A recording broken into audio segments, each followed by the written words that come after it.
Super. So thank you so much, everyone who is joining us today for this conversation. My name is Joon-Lynn.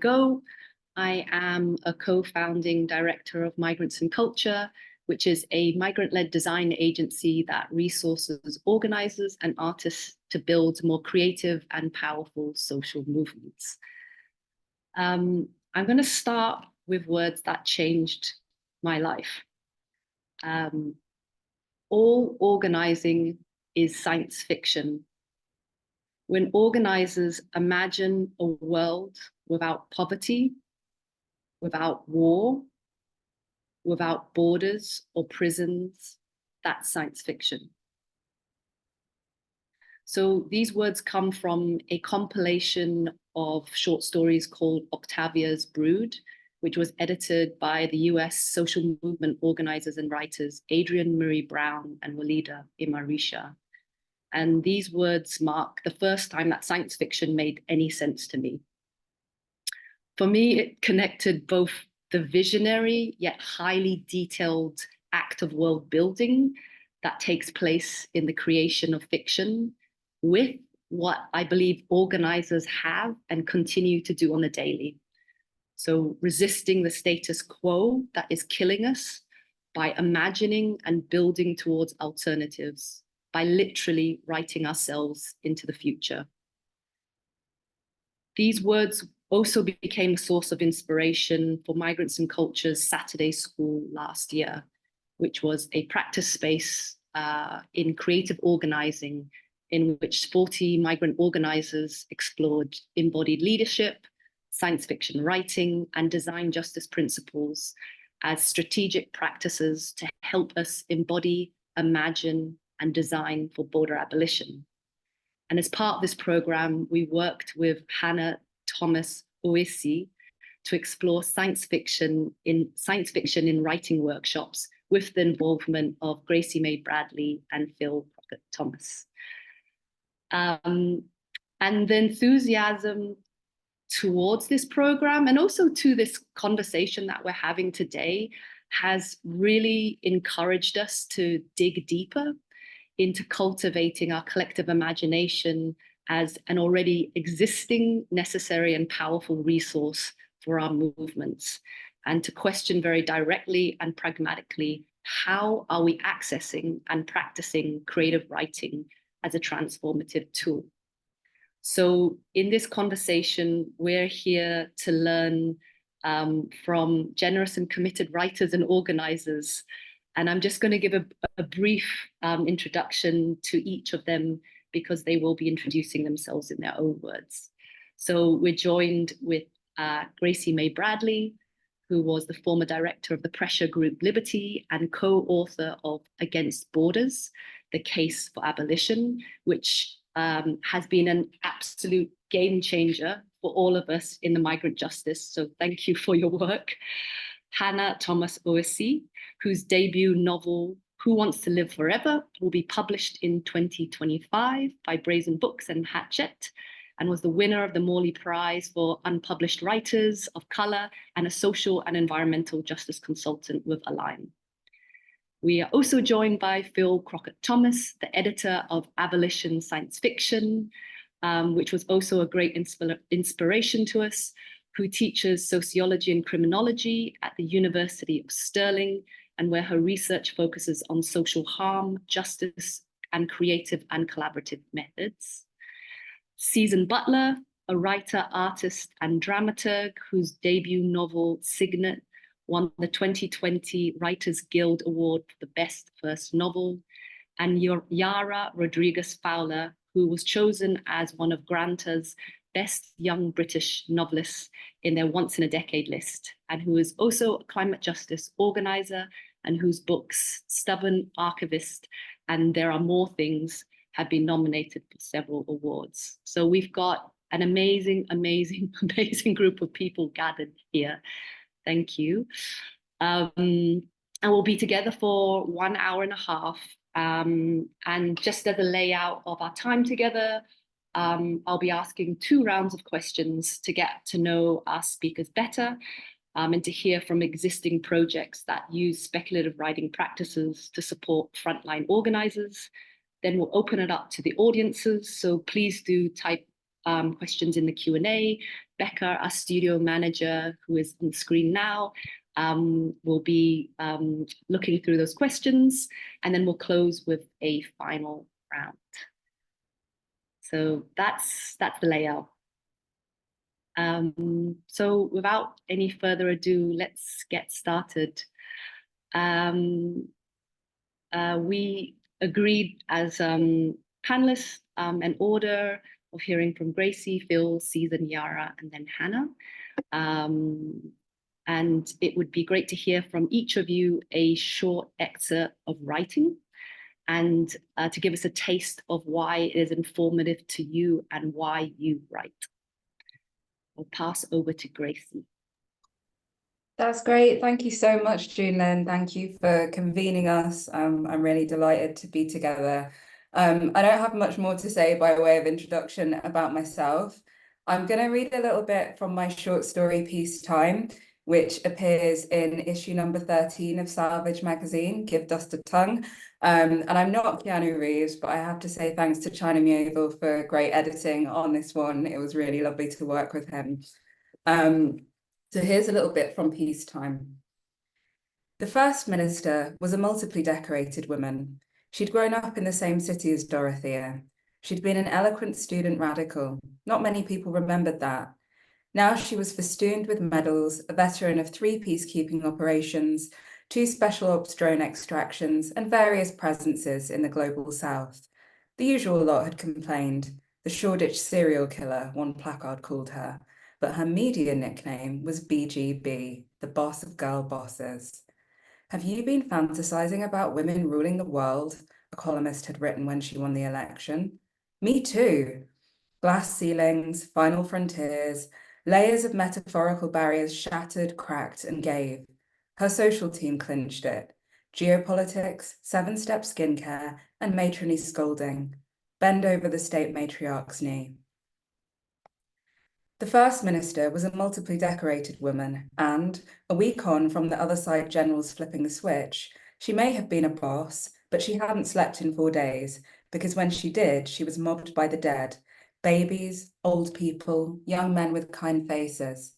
Every kind of livestock, rare birds, a pod of dolphins, and 2 vast entities frothing with cold and cavernous anger, a glacier, an ocean.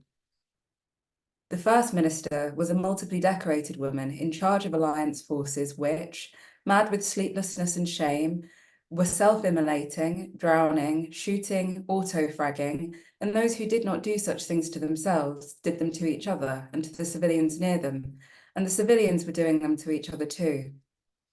The First Minister, when she had not slept in 5 days, being the First Minister, still had all the nuclear codes, both other side and alliance, and, being multiply decorated and a boss, one grey morning marched red-eyed and still blow-dried in 6-inch red-soled heels and a pastel lilac suit into the bunker under the Ministry of Peace and Prosperity, and punched in said codes and a pleasingly even distribution of coordinates, drawing a firm and final and bright line under the war, under the kills, under the other side, under all of them.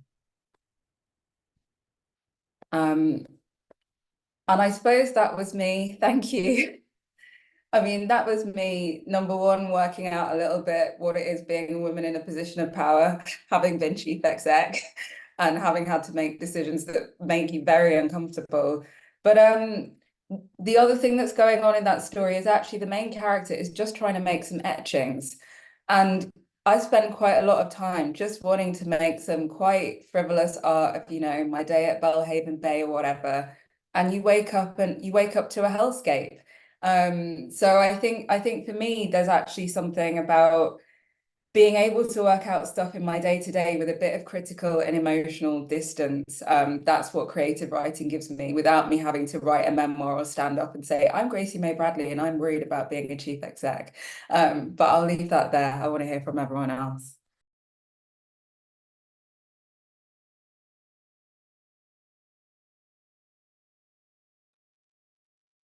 Hi. Oh, Gracie, that was great. Really really cool to hear that. Thank you so much for inviting me to be part of this panel. I'm feeling a bit starstruck by my fellow panelists, so I'll try not to be too fangirly. Also, if my eyes keep moving that way, it's because I had a bit of a technical problem and now I'm dealing with multiple screens, so apologies for that. I'm actually going to read one of the stories from the book that was mentioned, I edited. Okay, so this is called The Park by Chris Rossdale. Alex shuddered as they reached the tall arches of the People's Activity and Recreation Centre. The heavy gates, once firmly locked save for a few tentative moments each day, now stood permanently open, a gesture of welcome in contrast to that shameful past. But Alex never felt welcome. They hated coming back here.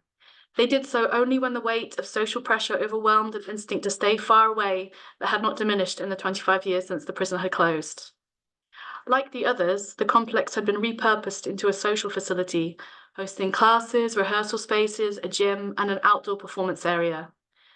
Alex was dragging themselves into the park today because their nibbling Sim was playing music at a small festival in the yard. Sim had not been able to understand why Alex was so reluctant to come, had taken their refusal personally, and Alex had relented. The buildings had undergone extensive renovations, reimagined as the polar opposite, the antidote to their erstwhile function. Assertions of what the new world could and would be. Thick metal doors replaced with glass and chrome, allowing light to fill the cavernous insides. No more internal concrete walls, instead open spaces, with automatic dividers that could be raised in endless configurations depending on need. Plants everywhere, artwork everywhere, music everywhere. Alex understood the intention and had grown to tolerate Sim's breathless accounts of their jam sessions in that space, but they could not adopt the brisk and breezy step of others who strode through the atrium. Their feet instead pulled into a familiar and insolent trudge. Though invisible to the naked eye, the internal walls remained in place, and Alex's pathway through the building kept to the main corridors, with a small detour to avoid their old cell. Alongside the closure of the prisons had been a massive program for survivors of the carceral system. Free housing and education, of course, alongside support groups and drug programs and endlessly available therapy. Initially, lots of these activities were held in former prisons, but this was quickly acknowledged to have been a mistake. The support had not diminished in the intervening decades, but a new generation had now grown up in the world where that kind of vindictive social violence was unthinkable. So Alex didn't blame Sim for not understanding why it was so hard for them to return. They understood. They shared Sim's desire to leave the old world behind. They envied Sim's ability to inhabit this new one with apparent ease. And they feared the expression Sim pulled when they saw Alex as a throwback, chained to the past. As Alex reached the doors at the back of the atrium, the sounds of the festival in the yard began to drown out the shouts, clangs, and echoing footsteps that had accompanied them through the open space. They fixed a grin and walked out into the music. Well, I've used up my 3 minutes reading the story, so I'll talk more about it later.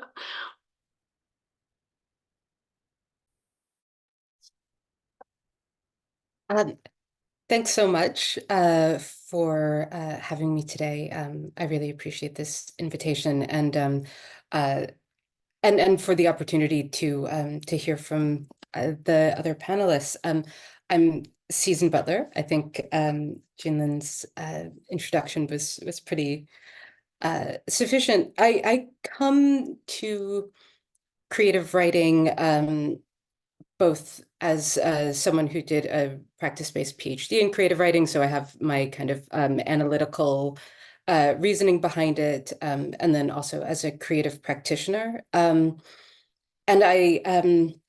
I also think that it's a good idea to see what we do as part of an overall kind of ecosystem within organizing. And I think that that's really the sentiment that's alive and present today. So I'll go ahead and read a little bit about my thinking about my writing and a short excerpt from my novel Signet. So when I started writing the novel that would eventually become Signet, I knew I wanted to write a story about the end of the world. This would generally suggest SF or speculative fiction. Signet to me is a climate change novel, and climate fiction or cli-fi is usually considered a subgenre of SF. But that's a complicated distinction. Climate change has brought an end times narrative into quotidian daily experience, but to different extents for people who are differently vulnerabilized under white supremacist capitalist patriarchy. And so I think that this does something to subvert some of our generic expectations, generic as in relating to genre, when it comes to thinking about fiction relating to an apocalypse or a world-ending event or series of events. So here's a little bit of what I wrote. Let's see.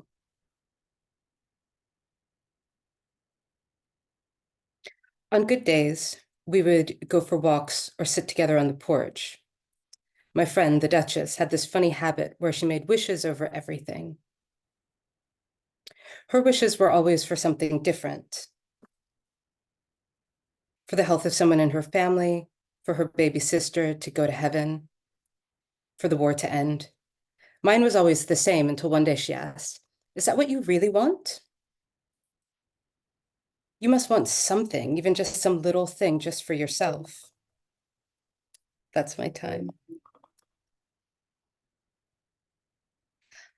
I thought about the world, about the future, beached whales, people in surgical masks walking along highways bathed in smog, tap water you could set on fire, waiting line outside a football stadium for my folks to get someone to look at our teeth, waiting in line outside a church for groceries, waiting here. I told her I couldn't think of anything I wanted.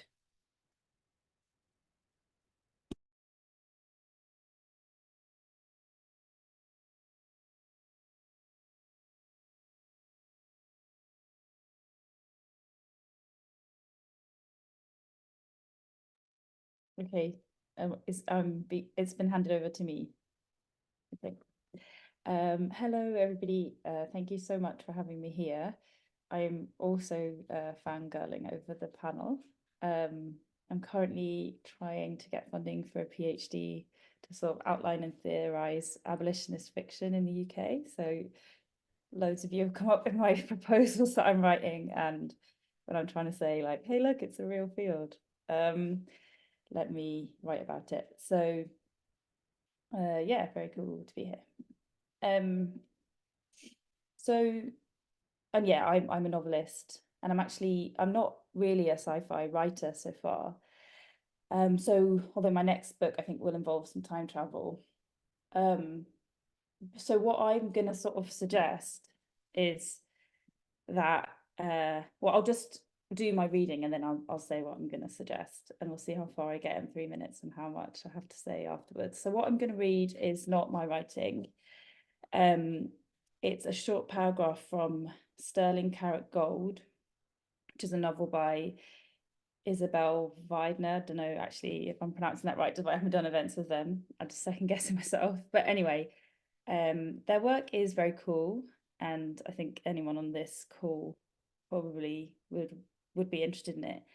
And their style's really distinct. And in this book, the kind of background is like there's just a bunch of non-binary people. Some are sex workers, some are migrants, some are both, whatever, and they live on this estate in Camden. And then suddenly a spaceship lands on the estate. And at this point, the narrator addresses the reader to explain why they've just put a spaceship in the story. And this is what they say. As inhabitants of the United Kingdom, where political leaders mightn't be quite as upfront about A, authorship, and B, the fact that capitalism is a system designed to benefit some at the expense of others, we depend on incongruities and irregularities in the official narrative, so-called spaceship moments, to confirm what we already know, namely that we're alive in a substandard fiction that doesn't add up. So I think I am nearly at the end of my time, but what I am interested in is the idea of a spaceship moment. So does your writing have a spaceship moment in it? Does it bring a spaceship moment to the reader? And secondly, does that spaceship moment have to be a spaceship? Could it be a formal break with convention? Could it be a hole in the middle of the text? Could it be a black page? So that's kind of what I'm interested in, is what different forms can a spaceship moment take? Thank you, Yara. It's so wonderful to hear everyone. I'm going to read an excerpt from Station 11 by Emily St. John Mandel, which is set 20 years after a pandemic where most of the population has been wiped out. An incomplete list. No more diving into pools of chlorinated water lit green from below. No more ball games played out under floodlights. No more porch lights with moths fluttering on summer nights. No more trains running under the surface of cities on the dazzling power of the electric third rail. No more cities. No more films, except rarely, except with a generator drowning out half the dialogue, and only then for the first little while until the fuel for the generators ran out, because automobile gas goes stale after 2 or 3 years. Aviation gas lasts longer, but it was difficult to come by. No more screens shining in the half-light as people raise their phones above the crowd to take photographs of concert stages. No more concert stages lit by candy-coloured halogens. No more electronica, punk, electric guitars. No more pharmaceuticals. No more certainty of surviving a scratch on one's hand, a cut on a finger while chopping vegetables for dinner, a dog bite. No more flight. No more towns glimpsed from the sky through airplane windows, points of glimmering light. No more looking down from 30,000 feet and imagining the lives lit up by those lights at that moment. No more airplanes, no more requests to put your tray table in its upright and locked position. But no, this wasn't true. There were still airplanes here and there. They stood dormant on runways and in hangars. They collected snow on their wings. In the cold months, they were ideal for food storage. In summer, the ones near orchards were filled with trays of fruit that dehydrated in the heat. Teenagers snuck into them to have sex. Rust blossomed and streaked. No more countries, all borders unmanned. No more fire departments, no more police. No more road maintenance or garbage pickup. No more spacecraft rising up from Cape Canaveral, from the Baikonur Cosmodrome, from Vandenberg, Plesetsk, Tanegashima, burning paths through the atmosphere into space. No more internet, no more social media, no more scrolling through litanies of dreams and nervous hopes and photographs of lunches, cries for help and expressions of contentment and relationship status updates with heart icons whole or broken, plans to meet up later, pleas, complaints, desires, pictures of babies dressed as bears or peppers for Halloween. No more reading and commenting on the lives of others, and in so doing, feeling slightly less alone in the room. No more avatars. And the reason I really love that excerpt is because I think part of the power of speculative fiction isn't just about imagining the future, but about looking back at our current conditions and making it strange and sort of making uninevitable, the conditions that we currently live in. And I think that excerpt does that so beautifully. And I'll leave it there. Beautiful. Thank you, everyone. I could light a fire and just listen to you all tell these stories. And it's really beautiful how you described your practices as etchings, as part of an ecosystem of organizing, like questioning what we really want, like what we actually really want, spaceship moments, and also making strange our current conditions. So such wonderfully rich answers. And maybe this is a good leaping point to now look at why we brought you all together, and also why you each think speculative, sci-fi, creative, whatever your term for it is, why these writing methods are important to social movements, and maybe color that in with by telling us a little bit about a past or current project that you've been involved in, which has involved frontline organisers in writing as a transformative practice and tool. And what did you learn? Yeah. Should we do the same order again? Just because that's a nice role of hearing your voices. So we can start again with Gracie. Yeah, no worries. Thanks so much, Joon-Lynn. So I suppose thinking about why creative writing methods are important to social movements. I mean, for me, on a personal level, it's creative writing helps me work against disciplining. And I think that in many spaces, movement organizers are disciplined. We discipline ourselves. We discipline ourselves within movement. And of course, we're disciplined from outside of movement. And I think, you know, it's easy to caricature that disciplining that comes from outside of movement that says, you know, meet people where they are, follow the polls, what you're asking for is unreasonable, what you're asking for is unworkable, that's not going to work in an election cycle, you can't say that on the news, etc. We know what that kind of disciplining is like.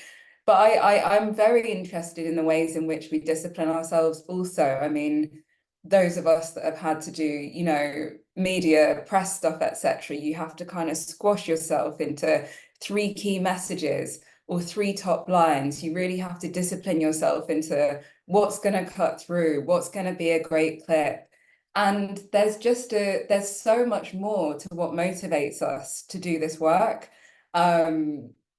I've been thinking more and more over the last few years about the extent to which my work is motivated by love and how to make room for love in my professional work, in my organizing work, because it feels like something that's really not allowed sometimes, that's, you know, that's trite, that sentimentality is not cool. We need to be hipper than that. We need to be slicker than that. So I think for me, creative writing is really a space to work out a lot of the feeling in my organizing, a lot of the interpersonal relationships and motivations, a lot of what's going on psychologically for me, but also what I think might be going on for other people. And crucially, I think to kind of break away from this idea that all we can do is say what's wrong or what's bad or speak about what we want to be gone. Because that's actually not what gets me up in the morning at all. Like, I get up motivated by, you know, flashes of the world that we do live in at times. We make it together, but I get up motivated by that and what might be possible in the future. I don't get up motivated actually by the idea of tearing borders down. I get motivated by the idea of freedom and not just the kind of political theory idea of what it is to cross a border or not have a citizenship, but actually how it feels to be free, to make another place your own, to feel the sun of a different place on your skin. So for me, creative writing is a space for all of that to come to life. And I guess that's the positive side of things. At the same time, and as was in the reading that I just gave, it's also a space for working out some of our nightmares, or at least for me, working out some of my nightmares. You know, when I ran the tech policy work at Liberty, you were basically just constantly imagining, what is the worst thing that a state could do with this piece of technology? What's the ultimate horror that could be visited upon someone? What are the constraints that we might be able to put on that power? Are there any constraints? Do we just need to campaign for a ban? So I think all of that, even that negative work in campaigning is inherently imaginative. And I think it helps to illuminate what's at stake for all of us, why we do the work that we do, why it's important. And I suppose I just wanted to conclude my remarks here because you can't see it, but my study is a complete mess, but I'm surrounded by books. But the two that I have loved most this year are Ministry for the Future by Kim Stanley Robinson. And I've just finished Chain Gang All Stars by Nana Kwame Ajayi-Brenyah. And Ministry for the Future really illuminates, you know, how a just transition might happen, not even a just transition, but how a transition away from fossil fuels might happen. And Chain Gang All Stars, I think, is amazing because it picks up so many tenets of abolitionist organising. You know, we all know this phrase where life is precious, that Ruthie Gilmore gives us.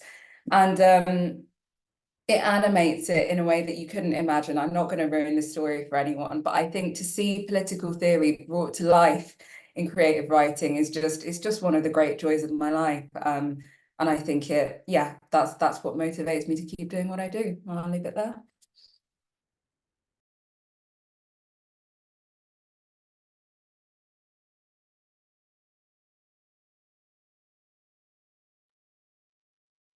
Hi, thank you, Gracie.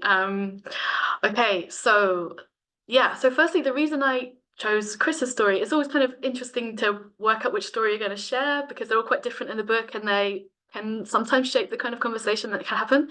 But anyway, I chose Chris's story because I think it really captures this really important and energizing tension in a lot of activist work, which is kind of around the sort of Gramscian pessimism of the intellect and optimism of the will.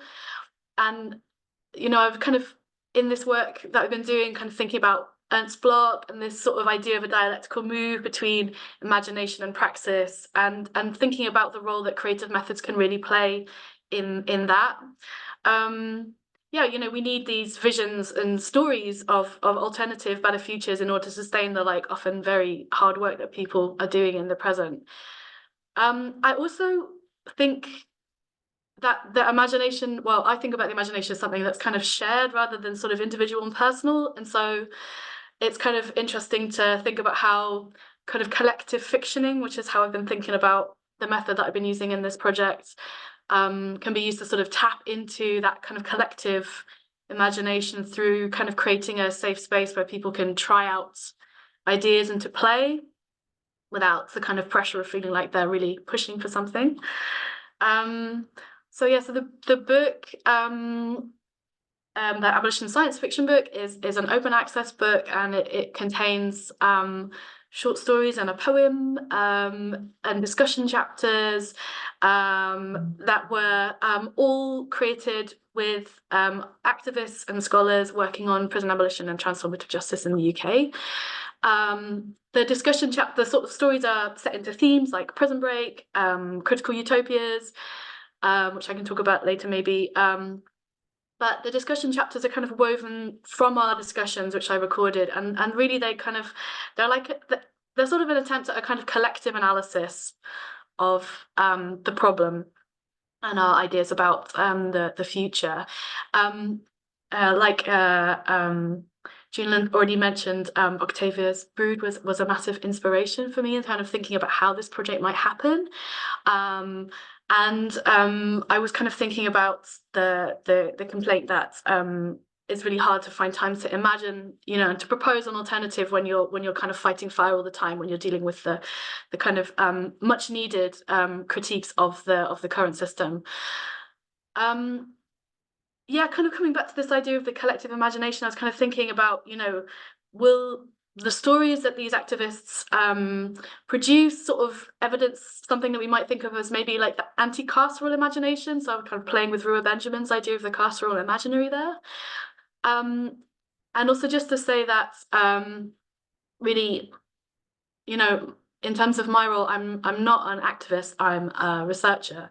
And I was kind of thinking about some of Max Haven and Alex Kanarish's work from social movement studies, in which they talk about convocation. So they talk about sort of using resources from the academy to support activists to research and reflect on their own practices, rather than kind of trying to extract knowledge. So because of that, people who participated in the project were free to give me what they wanted, and I didn't take things from them. So everything was kind of done in kind of continual sort of dialogue. You know, what did we learn? I think participants found it like a really useful space to kind of connect, reflect, and feel hopeful. The books traveled really far around the world, and it's been really great to hear how people have found it really useful, activists, artists, teachers. You know, unsurprisingly, like a lot of the stories echo sort of themes that are present in other kind of abolitionist thinking. So kind of, you know, Ruthie Gilmore's kind of abolition is about not changing one thing, it's about changing everything, that no one's disposable. And again, the kind of importance of sort of non-human entanglements, queer joy. Also, you know, as Gracie mentioned, the difficulties, like the hell that can be of other people living together. You know, how do we actually overcome the past, as in Chris's story? And I think another thing that was really interesting that came up was about the kind of the power of specific and detailed knowledge of the criminal justice system. Actually, I remember in Gracie, in your book, you talk about a lack of awareness of technology as being one of the things that sort of holds us back. And there's one of the stories, PR2, which is about the sort of data management system that's used in Scottish prisons. And that story has, you know, it's been quite interesting seeing how people who work within that system kind of respond to that story. Yeah, and I think also the final thing to say, really, I didn't run my timer, I'm very sorry, so I might be over in 7 minutes, is just about the kind of pace of change and the role, the kind of very slow pace of change and the role in kind of sustaining that. And something I want to think about more is about kind of failure, and a kind of failure that can be liberating. So a kind of creative failure. That maybe kind of fiction also connects to, that kind of space to play. You know, you're endlessly failing, but it's also generative rather than a sort of failure that can be kind of demobilizing. Okay, I'm going to finish there.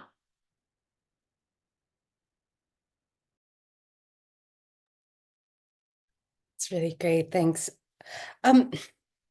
So the question is about, you know, why I think that speculative or SF or creative writing methods are important to social movements. And one short, because of course there are many of us on this panel, because there are many answers to this, and beyond this panel as well. But one quick answer that I think is an interesting and important one not to miss out. I'm thinking about the Mozart effect, and some of us will have heard of this before, where researchers found that listening to Mozart might have some short-term benefits in terms of learning or concentration or cognition, or helping to increase your IQ. And so they subjected this to further study, and found that for some people, Rachmaninoff was more effective than Mozart. And for some people, rap was more effective than classical music. And what it turns out to be is that the music you like is what helps your focus, your concentration, your IQ, your initiation of flow state. So one of the reasons why all of this is important is because we like it. Because it feels good, because we are humans who have to change human conditions and human-made structures, and so we have to live to fight another day, and nothing succeeds like success, and nothing survives like survival. So I wanted to put that in, like, we need it because we like it.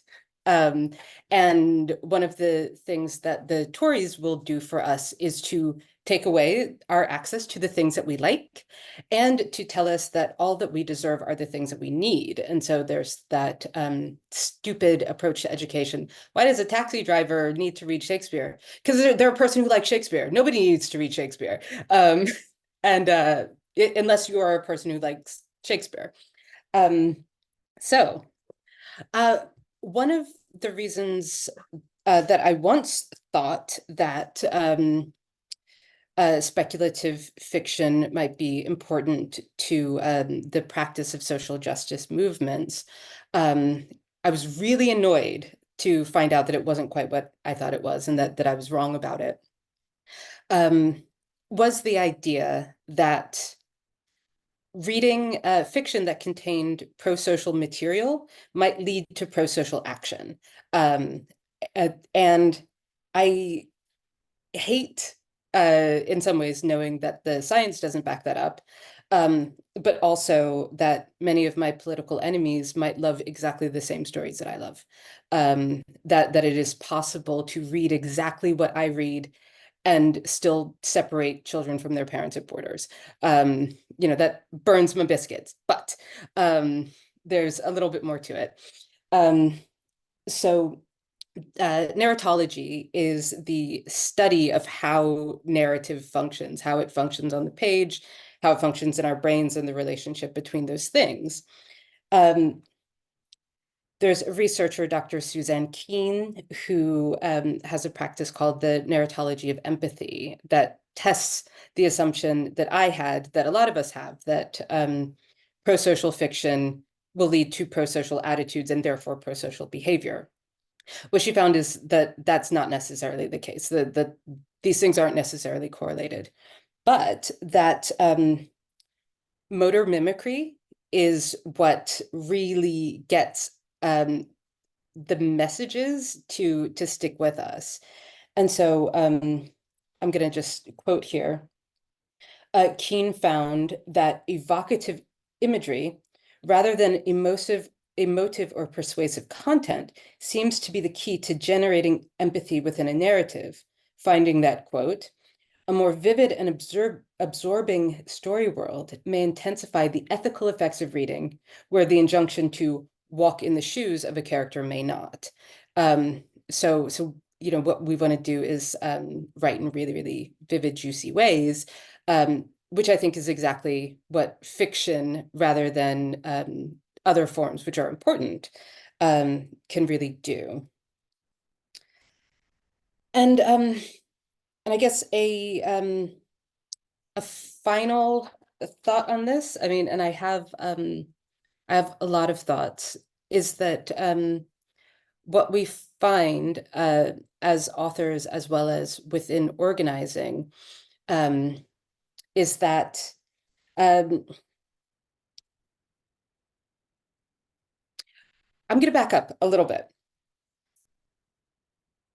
Our persuasive fiction, the stories that we tell, whether they're fantasy or you know, closely veiled, or indeed just histories that are told in these very gripping ways, if they get our empathy and they get us to believe what the author wants us to believe, does that necessarily lead to policy change? And because that's what we actually need, I find it really frustrating that there is a consensus, a near universal consensus about climate change, and yet climate conference after climate conference agree increases to global emissions each time. And so what we need, I think, is to indulge generously in speculation, in the practice of making other worlds feel compelling, but then also indulge generously in history, critical thinking, and persistent movement building, so that we can be like deeply moved by the story of Rosa Parks, but we also know that this wasn't just the story of one single brave person standing up against the status quo. It is the story of hundreds of people who were there before the day, who were organized. It's the story of people on phone trees. It's the story of people who did carpools. It's the story of the people who had the $14 to bail her out of jail in advance. And so I love that fiction is part of a whole landscape of stories and technologies and actions.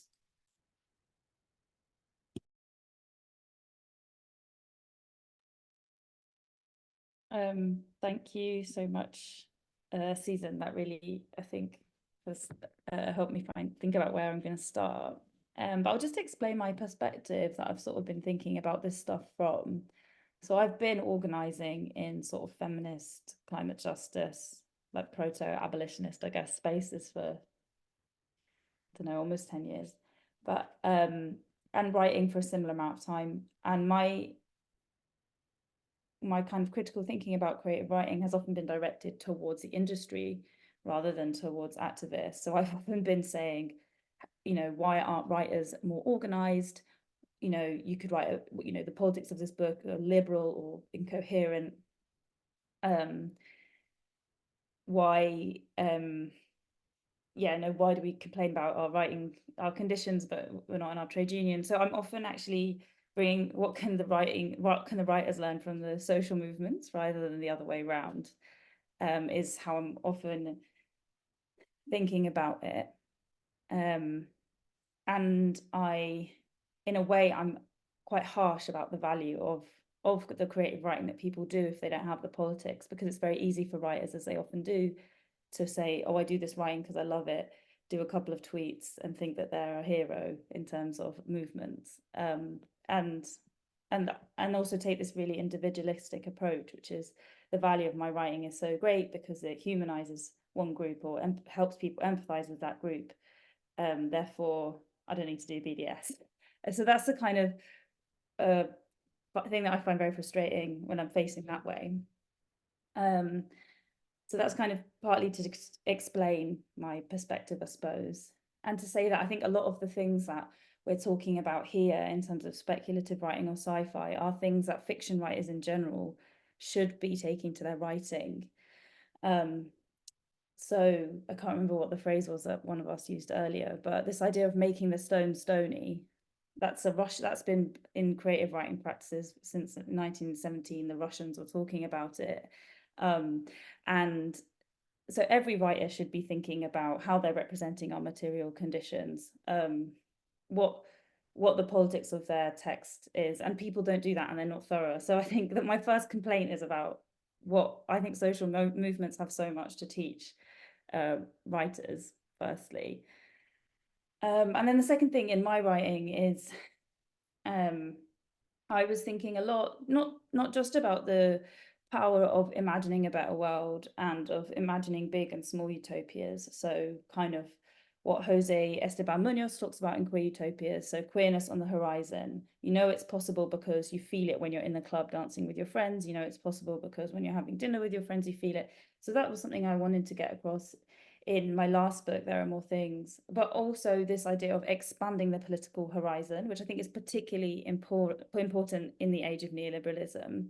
So the political horizon may have been, so part of what I wanted to do in that book is take scenes from 2017 and put them next to a scene from, 1971 and say, look, within living memory, there were people organizing in the forest for, collective liberation, and it was so plausible that dictatorships were established or empires mobilized to stop them. So there's also that part of the creative writing work, is to expand the political horizon as a direct response to neoliberalism. And so I guess like the way I do that a lot is also through form. So can you build revolutionary desire, and can you prefigure that the rules of the world can be changed by changing the rules of the text? So if you write with a lot of blank space, if you write with poetry, if you carry that excitement through form, if you say to someone, look, here's a readable book that has English and Portuguese and moves in time and allows a lesbian kiss, a whole page worth of space around it, can you create that momentum, that excitement, that revolutionary desire and drive? That was really what I was trying to do in that text. And then very quickly, in terms of how I've taken that work to frontline groups. So there's a workshop I've done in lots of different places now, which is, again, fighting that individualism of writing as a solitary act, intergenerational creative writing called Moments of Resistance. So basically you get loads of people different ages in a room, and often people come in intergenerational pairs. And you think of a memory of, depending on how politicized the group is, resistance or rebellion would be the word I use. And then following a set of rules that are quite strict to ensure everyone feels respected. You share that story and trust the other person to write it up and fictionalize it with your input. And then what you have at the end of the workshop is a kind of little set of archive of stories of resistance and rebellion across a certain time period and places, depending who's in the room. And it's really, really nice. And it's a way of building trust between generations. So hopefully, two people who did that would then be equipped to go and have a conversation about like transphobia or something better after having done that and built that trust. But also you have that long memory of what is possible and what we can ask for. And then I think I've got about a minute and 20 seconds left. So, and then another workshop that I've done is called Spaceship Moments, and I've only done it once with Books Against Borders, but I'd love to do it again. And it's where you write, we use spaceship moments, so you write about your morning, your average morning, and then you insert a spaceship moment that has the power to change some aspect of your material conditions. It doesn't have to be a spaceship, it could be a tidal wave, or one person wrote about a giant baby going into the Royal Courts of Justice and writing up cutting up legislation on abortion. So you introduce a spaceship moment that's an intervention in the plot. And then the idea is in the second part of that workshop, we do it again, but the spaceship moment is an intervention in the form. So at the point where you want some to show this is a substandard fiction that we live in, do you show that by drawing attention to the form and the writing? And we can break the rules of how we write and how we imagine the world, and therefore how the world is in real life. So those are the two kind of workshops that I've done, and yeah, would love to do them again as much as possible, but yeah. Wow, I feel like I could keep going for like 5 hours. There's just so many good kernels I want to follow up on. Okay, so why do I think sci-fi, speculative, creative writing methods are important to social movements? I think just the cynical, straightforward answer is we know that it works, in the sense that we're on the internet now. Like, the internet was imagined first in a novel called Neuromancer. Touch screens, you know, were a part of Minority Report, the film. Mobile phones were prefigured in Star Trek, you know, drones and laser weaponry and all of that. That's really been imagined by a lot of science fiction authors who, you know, many of whom might well be, as Susan was saying, like our political enemies. And so I think the quote that always comes to mind for me is, I'm paraphrasing Adrienne Marie Brown, but she writes something in Emergent Strategy where she says, I often feel I'm trapped in someone else's imagination, and I have a duty to engage my own imagination in order to break free. And it feels like, okay, we are, like, if we look around, like we're trapped in these things that have been set for us long ago, and how can we engage to that muscle? You know, how can we train that muscle? And that is what we were doing with summer school, the Migrants and Culture program last year, which I'll talk a little bit more about. The other thing I wanted to say was, I think for me it is so much about training myself in my own writing, and then trying to expand the capacity of other people in progressive movements to hold more nuance and complexity. Like what Gracie was saying about the tendency to boil everything down to 3 key messages, that is so needed and necessary for, you know, to win many of the battles that we are engaged in. But there's another quote about good science fiction should not just predict the automobile, but also the traffic jam. So I think, like, good science fiction will help us to expand that world, expand that utopia, and be like, wait, what are all the glitches that will be introduced? You know, the girl boss in the feminist leadership utopia, you know, what are the weird little things and that we need to prepare for? So I think it's really crucial for scenario planning, like in a very real way. I think in organizational life, thinking forward, what's our 20-year strategy? What's our 30 or 50-year strategy?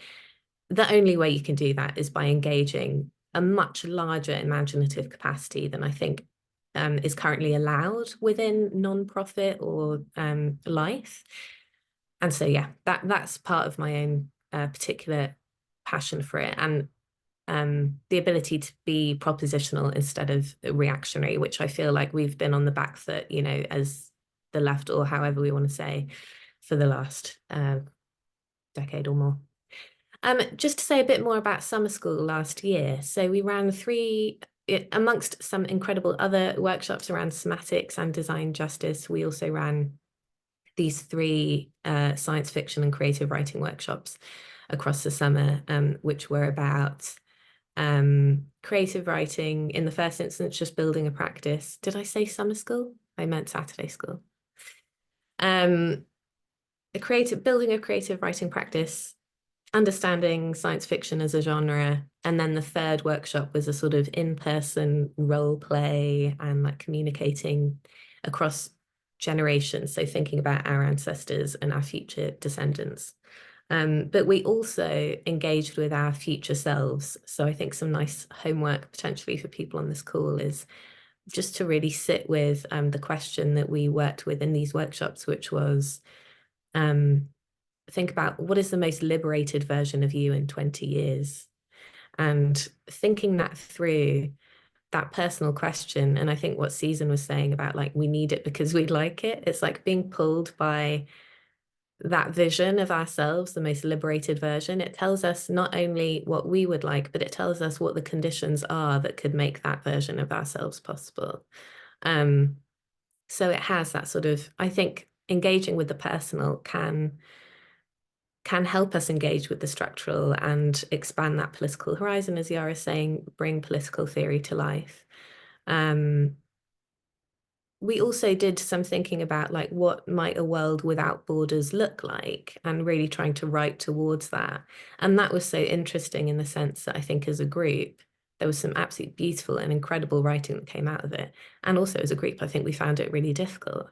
It was like, wow, it sort of went into total abstraction. You know, people were sort of, we definitely were experimenting with formula. It was kind of like, it was very hard to like nail down, yeah, what does this look like? And I think part of the learning from that was we sort of need a more, maybe we can't just sit down and write like, yeah, write the policy, like Susan's saying. We can't sit down and write the pathway to a world without borders. Maybe first we need to engage on like a more mythic, big, allegorical, symbolic level. Like what are those things that can pull us through, that hold meaning, that are not about, you know, many of the symbols we engage with day to day are like corporation brands, you know, and we need, I think, as social movements to be creating a bit more of that language for ourselves that can, yeah.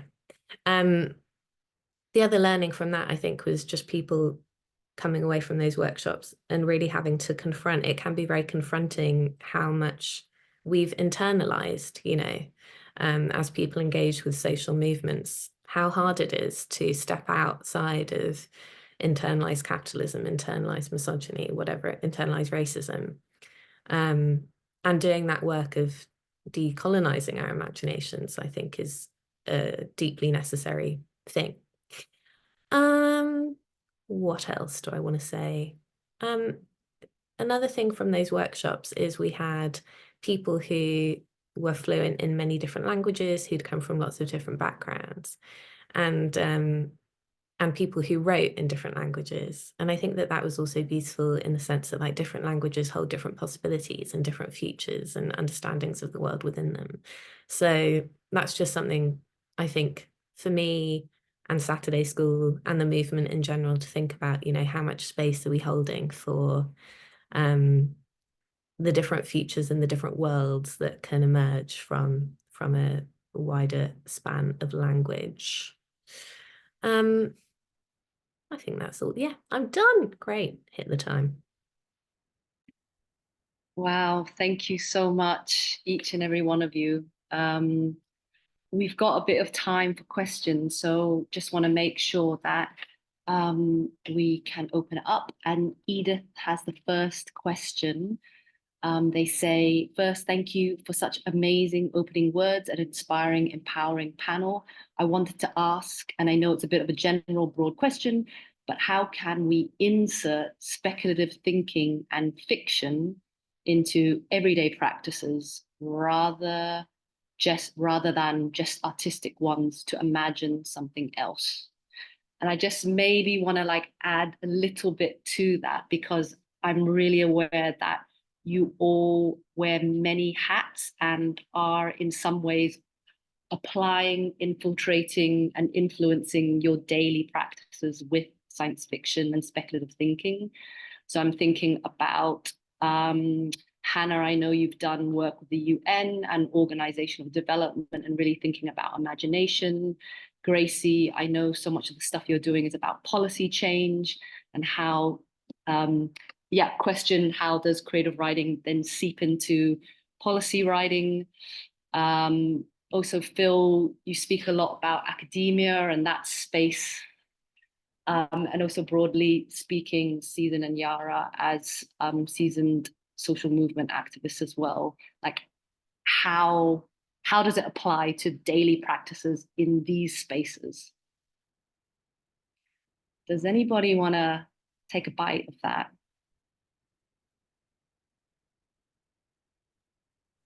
One thing that that can be a fun practice is to adopt as a mantra, it's just a story.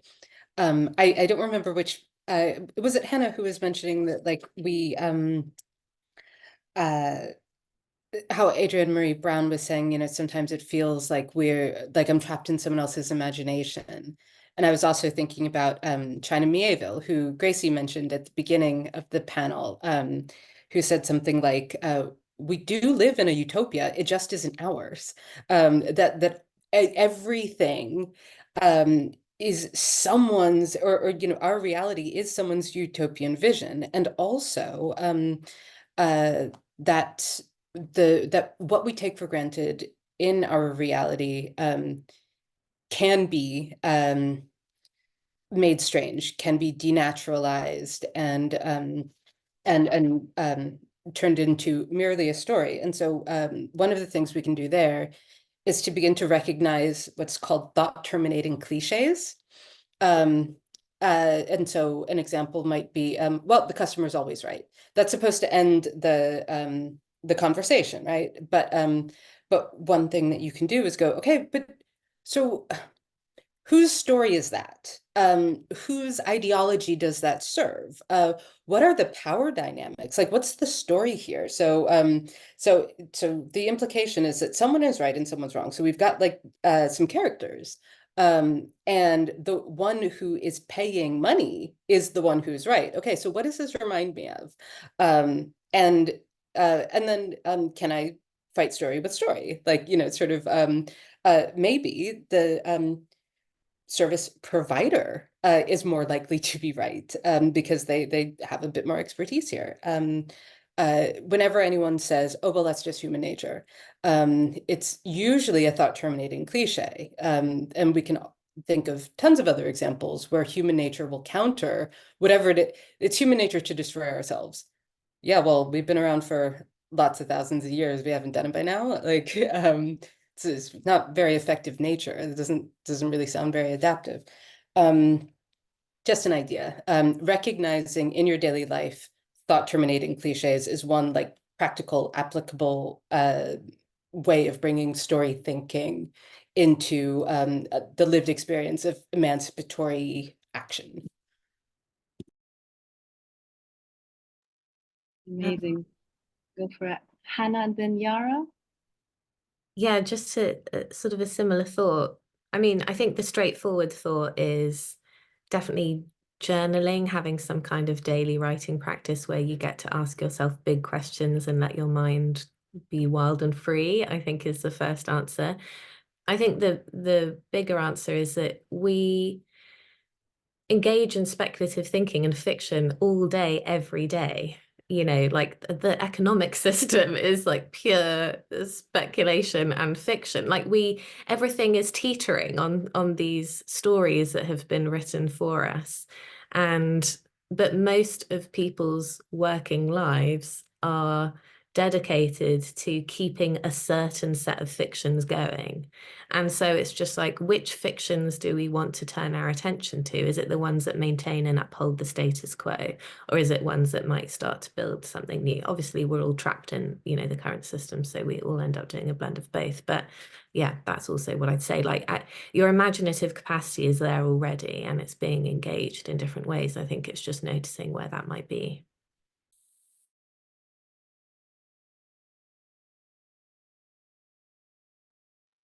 Yara, did you want to go? And then I think Phil had a hand up. Yeah, just quickly, I guess thinking as an organizer rather than a writer,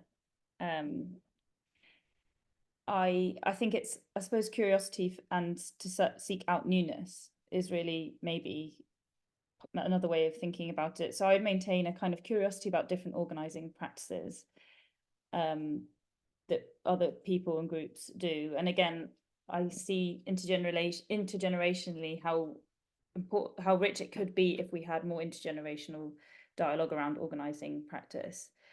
And then secondly, this is a very small thing, but I work at a climate justice co-op, and we always have a sort of little check-in before every meeting because we work remotely, and if we didn't, we'd start feeling like robots.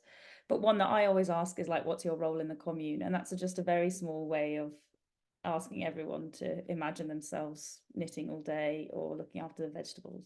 So maybe you want to use that one.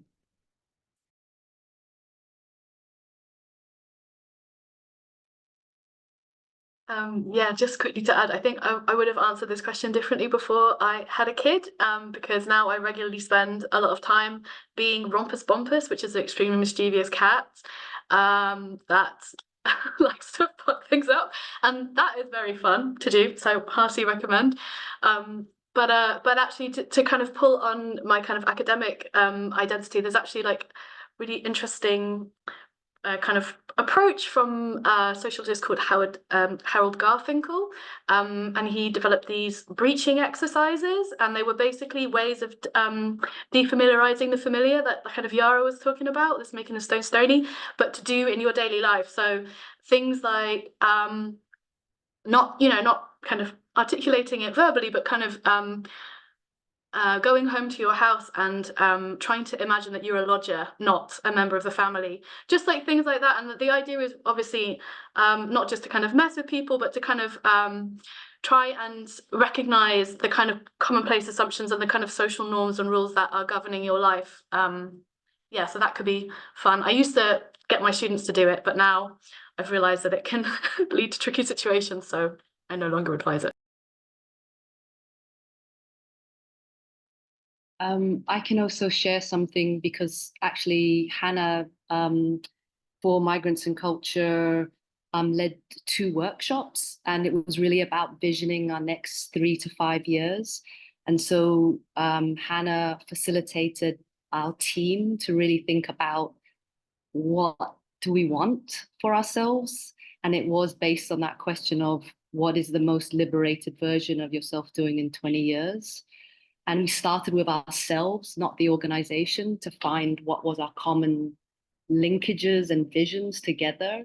And we did that. Workshop was really vital and just very freeing to not have to think as an organization, but to think as individuals that want to be together and want to build together.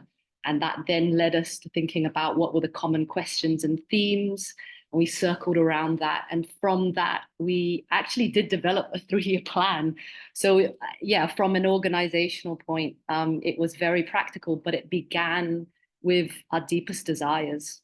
And there was a lot of greenery, a lot of saunering, a lot of communing in the future. There was a lot of that good stuff. So yeah, we always talk about Migrants and Culture as being chapter 1, but there's a big juicy chapter afterwards in the beautiful sauna lakeside arts community healing centre space in the outskirts of London. I'm just noticing it's 9:13. There is one beautiful question by Shaheen. I'm just wondering if maybe just one person wants to answer this, and then we can just do the final round, a quick final round. So Shaheen says, thank you so much for these wonderful sharings. A question: how do you lean into the spiritual divine realm when imagining and writing speculative fiction? And which fictions, or what we are told are fictions, influence you the most? Maybe just, I don't know, Gracie, because you haven't spoken in this round, if this resonates with you. If not, if there's just maybe one person that wants to respond to this. I mean, I do wonder if there's anyone else that wants to speak to this, because it's setting off all kinds of lights in my head, but I'm not sure they're going to come out in a very coherent way.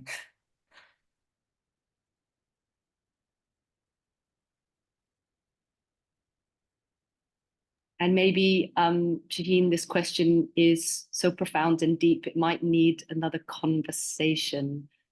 Well, I can say something very brief and then maybe someone else wants to chime in. I think as I'm writing my book, like a guiding question for me has been, what does the book want to happen? You know, so I'm really writing in service of the book. And I think that that is true for the organizing work that we do. It's like, or whatever room that we're in, it's like, what wants to happen here, and getting out of the way. And I think that's just a really crucial step for allowing our imaginations and our imaginative capacity to take charge.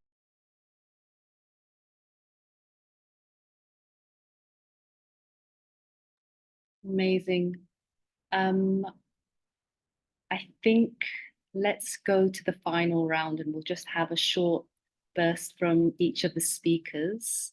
So Yara, we should definitely speak about your PhD because Migrants and Culture with Hanna, we've one of our ambitions over the next year is to create a sci-fi anthology and a workbook in border abolition, which can really support social movement organizers write and dream and imagine and practice, but also to really amplify to a general public what might the world look like without borders. So we're really quite passionate about trying to make this happen over the next years. And part of that thinking is us always thinking about what's the infrastructure we're building around collective imagining, and how can we create resources, materials or support structures that would help social movement organizers. And yeah, so my final question to each of you, and it could be just one thing that you can think of, is as we are undergoing a time of ongoing conflict, what one infrastructure would you suggest that could deepen a practice of imagining in social movement spaces? What's one thing that you think could help us write ourselves into the future? And also anyone who's listening, we'd love to hear your thoughts as well. What can we build together? What is the infrastructure we can build? And yeah, should we just do it in that beautiful order that we've been doing it, not to discipline ourselves just because it's easy? Gracie, go for it if you would like. Yeah, sure, thanks. So I mean, the part of the reason that I didn't speak to the question before the last question is that I kind of feel a bit at my limit with the infrastructures that I've been working in professionally, in terms of, you know, NGOs that have been around for 40 years, etc. I just think that there's a limit to how much of yourself you want to expend infiltrating and warping and taking over and pushing against cultures, etc. So I've had enough of that. Actually, I'm taking a leaf out of Yara's book. I've applied for a doctorate in fine art and creative writing. So I'm hopefully fleeing elsewhere. But in terms of the infrastructures that I think we can build, I mean, this question really made me think about an initiative that the artist Imani Mason Jordan initiated, I think in 2021, after the murder of George Floyd, the BLM uprisings, and Imani convened us around the Black Abolitionist Futures Reading Group.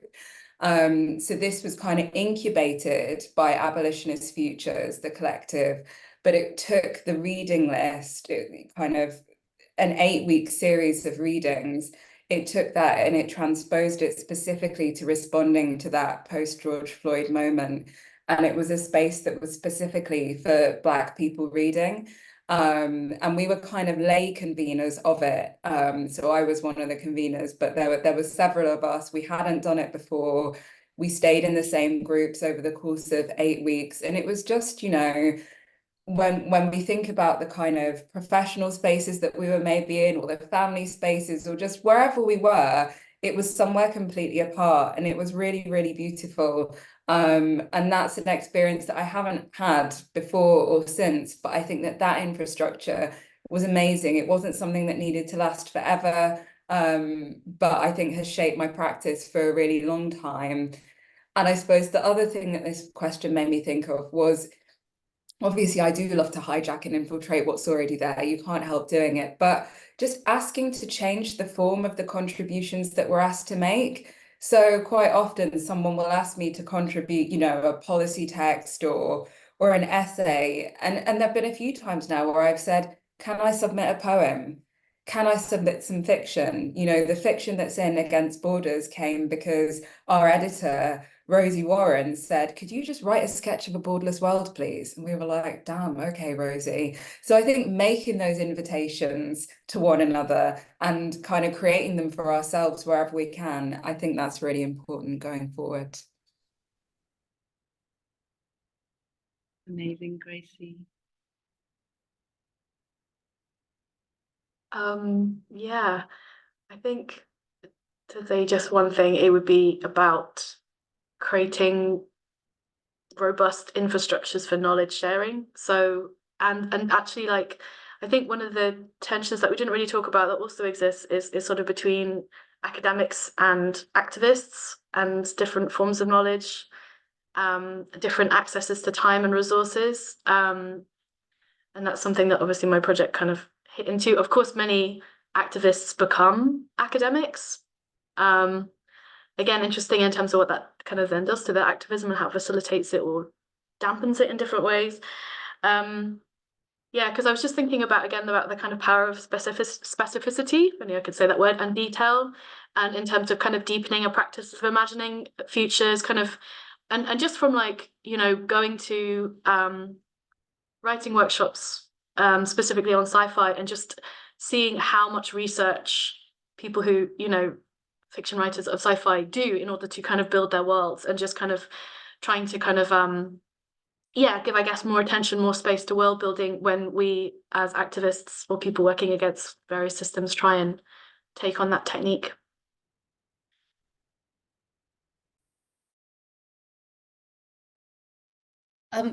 Thanks, Joon-Lynn. I think that this is a really interesting provocation. I think that in terms of like infrastructure that that can support our practice of imagining ourselves into the future, I think class consciousness is absolutely essential here, because the proposition that we're faced with is really the breakdown of social structures. This is both a consequence and like a harbinger of climate crisis, of a lot of the consequences of neoliberalism. We don't have support systems, and we have more urgent need for social support systems. And so going straight to safeguarding those so that we have the space to be able to imagine, rather than, as someone else pointed out earlier in the discussion, always just responding to urgencies. I think that a pleasant model for this is the 8 hours for work, 8 hours for rest, 8 hours for what you will, kind of socialist slogan that brought us the 8-hour workday.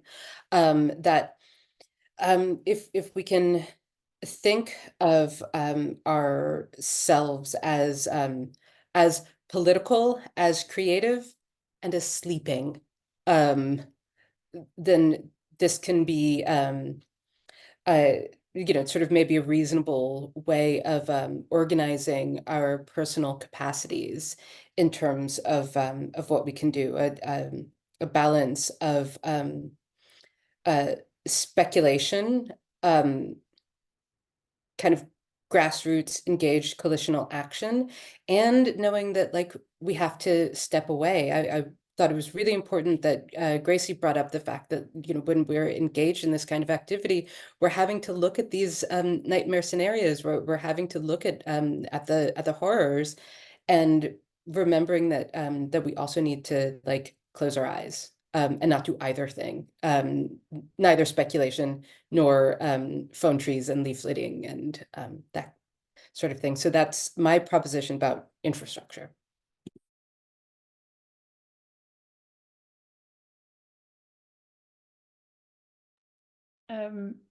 I find this such an interesting question because, yeah, I spend most of my time looking at people that think that they can just write a poem and not organize, and saying, no, you need to organize, babes. But obviously that doesn't mean that in the spaces where there isn't room for creativity, that shouldn't be brought in. And obviously also what part of the problem is that I'm looking at people that produce whose creativity has been totally commodified. And that's different from creativity that isn't commodified or professionalized. Yeah, I think probably similar to what I don't know if everyone can see it, but Gamzee has written, sorry if that's not how you say it, in the chat. I think there are spaces where we can make what we want the world to be, like prefigure the big utopia with these little ones. And that's certainly something that I think has changed my life. Is remember entering the girl boss world of work at the same time I was being sort of active for the first time politically in Sisters Uncut, and I would see people that were probably not that different behaving completely differently with each other depending on which space they were in, right? And it made me realize what was possible. You know, previously I would have been like, you know, that bitch who I work with, like she's never ever capable of being cool, nice, let alone liberated. But actually going into this different space made me realize actually, oh no, she actually might be a really different person if we were existing in a different space. And that's probably super obvious, but I think creating spaces, mutual aid, reading groups, and so on, where you do what you want the world to be, where I suppose if fiction is telling, you are doing and showing and making, I think that is a way of fostering creativity that is at least as powerful as writing. And yeah, but I also think reading groups and spaces where people do that creative imagining, potentially as part of whatever else they're doing, are great. And yeah, I would recommend Books Against Borders for anyone. And then there are lots of like local queer reading groups that I've come across as well. I think Housemans have a reading group. They're just a few. So yeah. Awesome. I'll be very speedy. I think like personally, I'm very interested in working with organizations on a much longer timeline, you know, supporting them to think about what is the 20-year, 30-year strategy. And I should acknowledge the Long Time Project, the work of Ella Saltmarsh and the Long Time Toolkit, which has some really amazing exercises if people want to sort of engage in that kind of thinking. For that to happen, there needs to be a completely different funding model for movements and nonprofits that isn't on an annual cycle or a 2-year or a 3-year cycle. There need to be 10-year grants, 15-year grants. And I think without that, a lot of this work is very impossible. So interested in talking to funders about that too. Little plug for a research paper I published last year with UN Global Pulse about how art, imagination and creative practice can be in service of organizational transformation. So there are some suggestions in there. And then the last thing is like, yeah, I would love to join any and all of these reading groups. But I'm also really interested in like bringing that to life. Like what does, you know, again, the military, the tech sector, they are really into wargaming. They are into scenario planning. Like, what is our equivalent? Like, can we get 200 people from across a movement in a room and do live action role play? You know, that's where my dreams are at. So, yeah, I would love to think about like what does that look like on a big level to not just do the world building, but to really act out and practice and rehearse that world as well.